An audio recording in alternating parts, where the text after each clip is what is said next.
Hello friends, आप सभी का स्वागत है हमारे यूट्यूब चैनल जेके एजुकेशंस में। मैं हूं कुसुम कंवर राठौड़ और आज का हमारा टॉपिक है संज्ञा।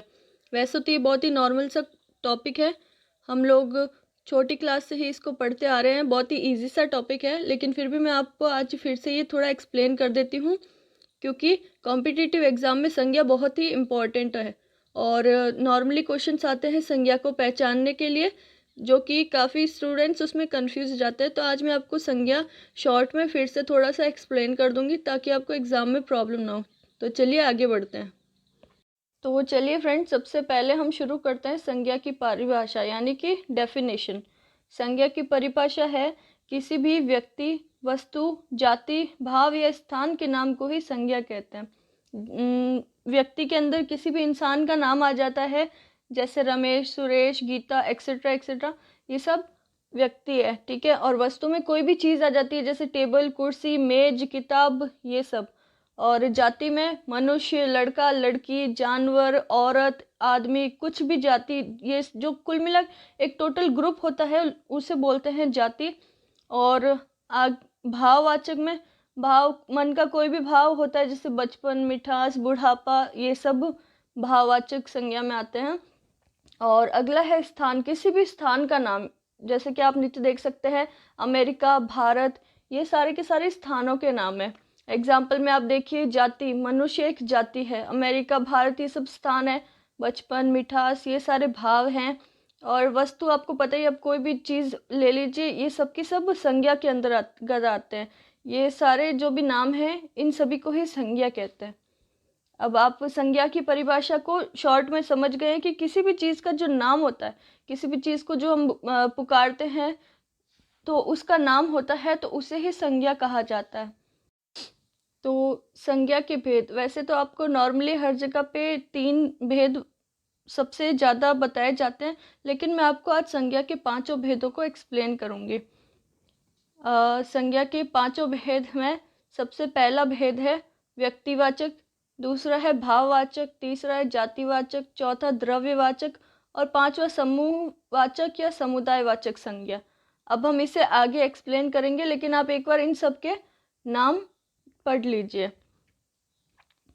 चलिए हम व्यक्तिवाचक संज्ञा को एक्सप्लेन करते हैं। पहला है व्यक्तिवाचक संज्ञा। जिस शब्द से किसी एक वस्तु या व्यक्ति का बोध होता है उसे व्यक्तिवाचक संज्ञा कहते हैं, जैसे रमेश, महेश, गंगा, हिमालय एक्सेट्रा। मतलब किसी भी चीज़ का नाम होता है तो उसे हम व्यक्तिवाचक संज्ञा कहते हैं। व्यक्तिवाचक संज्ञा में व्यक्तियों, दिशाओं, देशों, राष्ट्रीयता, समुद्रों, नदियों, पर्वतों, सड़कों, पुस्तकों, समाचार पत्रों, घटनाओं, दिन, महीनों, त्योहार, उत्सवों इत्यादि को स्थान दिया जाता है। मतलब किसी भी चीज़ का जो नाम होता है उसे व्यक्तिवाचक संज्ञा में लाया जाता है। अब उदाहरण के तौर पर अगर हम देखें तो राम, श्याम, उत्तर, दक्षिण, पूर्व, राम श्याम नाम हो गए, उत्तर, दक्षिण, पूर्व ये सब दिशाएं हो गई, भारत, भारतीय, हिंद महासागर, ये सब किसी न किसी चीज़ के नाम है, भले ही देश के नाम हो, राष्ट्रीयता के नाम हो, हिमालय पर्वत है, दिल्ली किसी जगह का नाम है, ऋग्वेद ये वेद में आ जाते हैं, बुधवार, दिवस, होली, दिवाली, ये सब फेस्टिवल्स है। ये सब के सब किसी भी चीज़ का जो नाम होता है वो आता है व्यक्तिवाचक संज्ञा में। आई होप आप व्यक्तिवाचक संज्ञा समझ गए होंगे। जिस शब्द से किसी वस्तु या व्यक्ति का बोध होता है उसे व्यक्तिवाचक संज्ञा कहा जाता है। चलिए अब हम बढ़ते हैं संज्ञा के दूसरे भेद की तरफ। संज्ञा का दूसरा भेद है जातिवाचक संज्ञा। जिस शब्द से किसी प्रकार की वस्तुओं, व्यक्तियों तथा प्रवृत्तियों का बोध होता है उसे जातिवाचक संज्ञा कहते हैं, ठीक है। किसी भी प्रकार की वस्तु या फिर व्यक्तियों या फिर प्रवृत्ति, इन सब का बोध होता है उसे हम जातिवाचक संज्ञा कहते हैं। संबंधियों, व्यवसायों, पदों तथा कार्यों, पशु पक्षियों, वस्तुओं तथा प्राकृतिक तत्वों के नाम जातिवाचक संज्ञा के अंतर्गत आते हैं। मतलब किसी नाम, किसी इंसान के और इन सब के नाम के अलावा जो होते हैं जिनको हम ग्रुप्स में देखते हैं उसे जातिवाचक संज्ञा के तौर पर लाते हैं। उदाहरण के तौर पर देखते हैं हम लोग भाई बहन, प्रोफेसर, मनुष्य, नदी, घोड़ा, पुस्तक, वर्षा, ज्वालामुखी, राजा, मंत्री, कुर्सी, एक्सेट्रा। आप ये सब के सब नाम देख सकते हैं। समुद्र, द्वीप, तालाब, नाज जैसे शब्द, इस तरह के जो शब्द होते हैं जो कि ग्रुप में होते हैं। मतलब अब जैसे तालाब है तो तालाब में बहुत सारा पानी होता है, और इस तरह से आदमी है तो वो पूरा का पूरा एक जातिवाचक संज्ञा का उदाहरण है। जैसा कि आप देख सकते हैं, जिस शब्द से किसी प्रकार की वस्तुओं, व्यक्तियों तथा प्रवृत्तियों का बोध होता हो उसे जातिवाचक संज्ञा कहा जाता है। चलिए बढ़ते हैं हम अब तीसरे भेद की तरफ। तीसरा भेद है भाववाचक संज्ञा।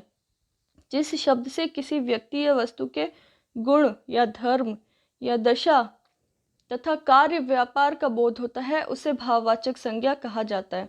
मतलब किसी इंसान का गुण हो गया या फिर जो धर्म हो गया, मतलब उसका जो बिहेवियर होता है वगैरह, वो सब कुछ इस भाववाचक संज्ञा के तौर आता है। हम इसका एग्जाम्पल देखेंगे तब हम इसे आसानी से समझ पाएंगे। प्रत्येक पदार्थ का अपना स्वभाव होता है। मनुष्य का स्वभाव मनुष्यत्व, पशु की हरकत पशुत्व कहलाता है। तो इसमें जो मनुष्यत्व और पशुत्व है वो भाववाचक संज्ञा है। ठीक है, ये जो पदार्थ और मनुष्य और पशु ये सब है, ये सब नहीं है। सिर्फ मनुष्यत्व और पशुत्व ये दो ही भाववाचक संज्ञा के तहत आते हैं। भाववाचक संज्ञा के एक शब्द से एक ही शब्द का बोध होता है। इस कारण ऐसे शब्दों का प्रयोग उसी रूप में होता है। बहुवचन के प्रयोग संभव नहीं होता है। इसमें बहुवचन नहीं होता है और शब्दों का प्रयोग होता है, जैसे मतलब एक ही शब्द का प्रयोग होता है। और भाव आते हैं जब किसी तरह की बिहेवियर हो गया या फिर किसी भी चीज़ को देखकर जो मन में आता है उसे कहा जाता है भाववाचक संज्ञा। चलिए हम बढ़ते हैं हम भेद इसके चौथे भेद की तरफ। वैसे तो ये लास्ट के चौथे और पांचवा भेद ज़्यादातर नहीं आते हैं, लेकिन फिर भी हम आपको समझा देते हैं ताकि अगर बाय चांस आ जाए एग्ज़ाम में तो आप उसको कर सकें। हम आपको बहुत ही शॉर्ट और सिंपल तरीके से बता रहे हैं ताकि आप उसको अच्छे से याद कर सकें और ज़्यादा हार्ड ना लगे आपको। ज़्यादा कॉम्प्लिकेट करने की ज़रूरत नहीं है। संज्ञा बहुत ही ईजी टॉपिक है।